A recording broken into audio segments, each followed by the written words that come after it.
Marahil madalas ka or ang anak mong maglaro ng 99 Nights in the Forest sa Roblox. Pero alam mo na ba kung ano ang totoong dark story nito? Kung madali kang matakot, skip mo na ang video na to.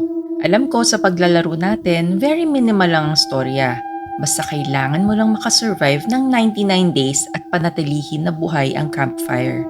At hinahabol ka ng mga monsters, lalo na ng deer monster. Pero kahit ganito, may konting clue na nilagay sa laro na hango sa totoong storya nito. Yung crashed airplane, pati na ang bubungad sa'yo na for missing children. Pero aside from this, wala nang ibang sinabi pa tungkol dito at kung bakit. Sa video na to, aalamin natin ang tunay na storya ng 99 Nights in the Forest. Ang totoong kwento ay nagsimula sa Amazon. Isang Cessna 206 plane ang bumiyahe sa ibabaw ng Amazon rainforest sa Colombia. Ganitong klaseng eroplano talaga ang gamit sa mga lugar na walang kalsada at halos gubat lang ang dadaanan. Sakay ng eroplano ang piloto, isang kamag-anak ng piloto at ang ating bida na si Simon Sumabat Valencia, 14 years old at taga-Baybay Leyte. Kasama ni Simon ang kanyang tatlong kapatid na si Anthony, Aldwin, Dadong at ang kanilang ina na si Aling Ziva Valencia. Pauwi sana sila sa kanilang komunidad matapos ang ilang araw na pag-aasikaso sa bayan. Ilang taon na rin silang naninirahan sa gitna ng Amazon pero hindi kailanman handa sa ganitong trahedya. At habang nasa ere, na-bored si Simon kaya nanood muna siya sa cellphone niya.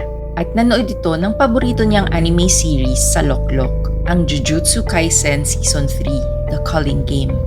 Exciting ang bagong season dahil meron kasing lihim na laro na pinapasok si Yuji sa iba't ibang lugar ng Japan. Aliw na aliw si Simon sa series na ito. And the best part is, libre niya itong napapanood sa Loklok na app. Aside sa anime, marami ring K-dramas, bagong movies at TV series. Ngunit natigil ang panonood ni Simon nang nagkaaberya ang makina ng Cessna plane. Nakapagpadala pa ng distress call ang piloto. Ilang minuto lang ang lumipas at bumagsak ang eroplano sa gitna ng makapal na kagubatan. Wasak ang fuselage. Hiwa-hiwalay ang mga bahagi. Walang runway, walang tulong. Makalipas ang ilang araw, natagpuan ng mga rescuer ang wreckage. Doon nila nakita ang masakit na katotohanan. Patay ang piloto at isang adult passenger. Pero may isang bagay na agad nilang napansin. Wala si Simon at ang pamilya niya. Sa gitna ng trahedya, may pag-asang sumulpot para sa mga rescuers. Kahit pala nag-crash ang plane, himalang nakaligtas ang buong pamilya ni Simon. Magaling ang kanilang ina na si Ziva. Kahit wala silang supplies, nakakain sila. Batak kasi sa kagubatan si Ziva. Laki ito sa bukid nung nasa Pilipinas pa. Kaya nitong maghanap ng tamang prutas na hindi nakakalason. Marunong ding itong mag-hunt ng mga hayop at isda para may makain sila. Nakagawa din ito ng munting kubo para sa kanila. Gayunpaman, madaming mapangahas na hayop ang nakapaligid sa kanila tulad ng mga anaconda, jaguars, crocodiles at iba pa. Marahil iniisip nyo, dito galing ang mga monster sa game. O di kay naging happy ending. Nakasurvive sila ng 40 days kahit ganito. Pero nagkakamali ka. Dahil hindi happy ang ending ng storyang ito. Sabi ko nga horror story ito, 'di ba? Maayos naman silang namuhay ng ganito for 40 days. Pero hindi pa rin sila nakikita ng mga rescuers. At ang malala dito, ang isang kapatid ni Simon na si Dadong ay nagkaroon ng malaria dahil sa mga lamok sa gubat. Alam nyo naman na napaka-deadly ng malaria at sa kasamaang palad after 48 hours, namatay si Dadong. Nalungkot ang buong pamilya ni Simon lalo na ang ina nilang si Ziva. Gusto sana nilang ilibing ito pero na-realize ng kanilang ina na 2 araw na rin silang hindi kumakain. Naubusan na sila ng mga pwedeng kaining prutas at mailap na rin ang mga hayop sa gubat kaya wala silang mahuli. At dahil sa gutom, sabi ni Ziva, nakakainin na lang nila si Dadong. Iihawin daw nila ito. Hindi makapaniwala si Simon at ang mga kapatid niya sa narinig nila. Pero dahil matanda na si Simon, naintindihan niya na praktikal lang ang sinasabi ng nanay nila. Kesa mamatay sila sa gutom, 'di ba? Kaya sinunod nila ang kanilang ina. Inihaw at kinain si Dadong. Halos ilang araw din silang binuhay ng mga laman nito. Kahit nung una ay nandiri silang kainin ito. Pero pag gutom ka talaga, wala ka ng arte-arte pa. Sa mga sumunod na araw, nakahanap din ng prutas at baboy ramo ang kanilang ina. Kala ni Simon, dito na nagtatapos ang bangungot pero hindi pa pala. Dahil pagpatak ng day 16 nila sa Amazon forest, nawalan na naman sila ng makakain.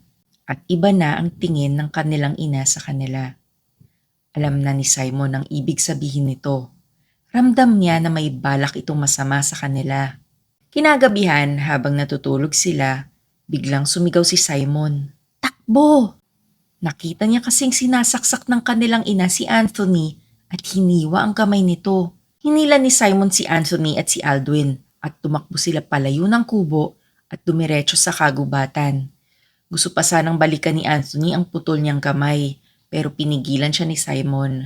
Sinundan naman ni Ziva ang kanyang mga anak pero hindi na niya ito nakita. Nagtago sila Simon at hindi na bumalik pa sa kubo nila. Nagulat din sila sa pagbago ng anyo ng kanilang ina. Parang hindi na ito tao. Maputla na ito at mahaba na ang kuko. May sungay na parang sa usa at ang mukha nito ay unti-unting nagiging deer. Ito na ba ang pinagmula ng deer monster? Siguro, pero sa isip na Simon, alam niya ang itsurang ito. Nabasa niya sa textbook niya sa school. Ang pangalan ng halimaw na ito ay isang Wendigo. Naaalala niya ang nakasulat sa textbook tungkol sa Wendigo at ikunento niya ito sa mga kapatid niya. Noong unang panahon sa North America, bago pa na-colonize ng British ang Indian tribes, may mga katutubong tribo na naninirahan sa malalamig at masukal na kagubatan. Sila ang mga tribong Algonquian tulad ng Cree, Ojibwe at Algonquin. Sa kanila nagmula ang isang alamat na hindi lang panakot, kundi babala, ang alamat ng Wendigo. Ayon sa alamat nila, may isang mga ngaso roon na si Kisay. Kilala siya bilang masipag at mapagmalasakit sa kapwa. Ngunit dumating ang panahong kahit anong gawin niya, wala na siyang maiuwing huli. Araw-araw siyang bumabalik na bigo at gabi-gabi, mas nararamdaman nila ang gutom. Hanggang isang gabi, may isang pumanaw. Hindi dahil may sakit ito, kundi dahil sa matinding gutom. At nangyari na nga ang hindi dapat mangyari. Dahil sa matinding gutom, nilabag nila ang pinakamahalagang batas ng kanilang lahi. Kinain nila ang katawan ng namatay nilang katribo. Kumain sila ng laman ng kapwa nila upang mabuhay. Puwera kay Kisay. Siya ang pinakahuling nag-alinlangan. Pero siya naman ang unang tinamaan ng sumpa. Dahil nang sa wakas ay kumain na siya dahil sa matinding gutom, imbis na mabusog ay mas lalo siyang nagutom. Unti-unti, nagbago ang kanyang katawan. Humaba ang kanyang bisig. Naging payat at butot balat ang kanyang anyo. At isang gabi, hindi na siya bumalik bilang tao. Tinawag ito ng matatanda na Wendigo, ang taong nilamon ng sariling gutom. Para sa mga Algonquian, ang Wendigo ay hindi basta halimaw. Isa itong paalala na kapag pinili ng tao ang sariling buhay kapalit ng kapwa, hindi kamatayan ng parusa, kundi walang katapusang pagkagutom.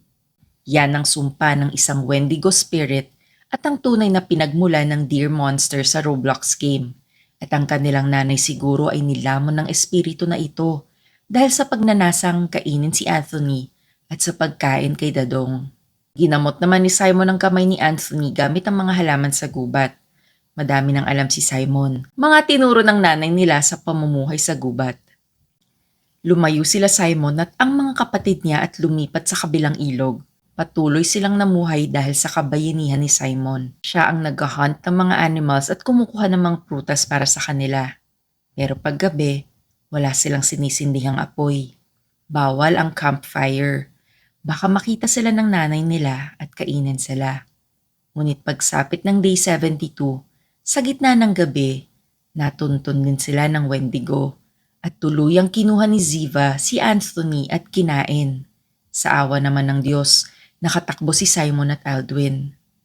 Napag-isip si Simon, walang silbi na magtago sa Wendigo at makikita ka rin talaga. Pero naalala ni Simon ang textbook niya ulit. May paraan para hindi kainin ng Wendigo. Kailangan mong magbigay ng sakripisyo sa kanya. Kung naaalala niyo sa Roblox game, merong mga cultist 'di ba at nag-aalay ka? Dito niya kinuha yon. Kaya ang ginawa ni Simon at Aldwin, nag-alay sila ng animal na nahuli nila para lang sa Wendigo. Iniwan nila ito sa labas ng kubo nila. Para sa halip na kainin sila, ito na lang ang kukunin ng Wendigo at kakainin. Naging effective naman ito at hindi na sila inatake ng kanilang inang Wendigo. Pero tuwing nakikita ni Simon ang kanyang ina, kahit halimaw ito, naawa pa rin ito sa kalagayan nito. Paano naging Wendigo ang kanyang mahal na ina? At ang masakit ay wala siyang kapangyarihan para maibalik ito sa pagiging tao. Pinagpatuloy pa rin ito ni Simon at Aldwin at pagsapit ng Day 99, bigla silang nagkaroon ng pag-asa. Dahil may nakita silang dumaang helicopter. Sabi ni Simon, ito na ang mga rescuers nila. Kaya sumigaw sila at kumaway paulit-ulit. Kahit natatakot na baka marinig sila ng Wendigo. Patuloy nila itong ginawa. At sa wakas, bumaba ang helicopter at nirescue sila. Unang isinakay sa helicopter si Simon. Isusunod naman sana si Aldwin. Pero bago pa makapanik sa hagdan, inatake ng Wendigo ang isang rescuer at isinunod si Aldwin. Kinain nito ang dalawa kagad. Natakot naman ang mga natirang rescuers sa loob ng helicopter at agad nang umalis. Sumigaw naman si Simon na bumalik sila pero hindi siya pinansin. Umiiyak na lang siya habang palayo ang helicopter at pinagmasdan kung paano kainin ng Wendigo si Aldwin. Naging international news naman ang experience ni Simon sa kagubatan at kung paano siya nakasurvive. Pero maraming news stations na hindi naniniwala sa Wendigo kaya hindi na nila ito sinama. At dito nanggaling ang totoong storya sa larong 99 Nights in the Forest. Ang bawat character at event sa laro ay may deeper meaning para sa nakakaalam, lalo na para kay Simon. One day, balak niya ring bumalik para hanapin ang kanyang ina na isang Wendigo. Pero hindi niya alam kung ililigtas niya ba ito o papatayin.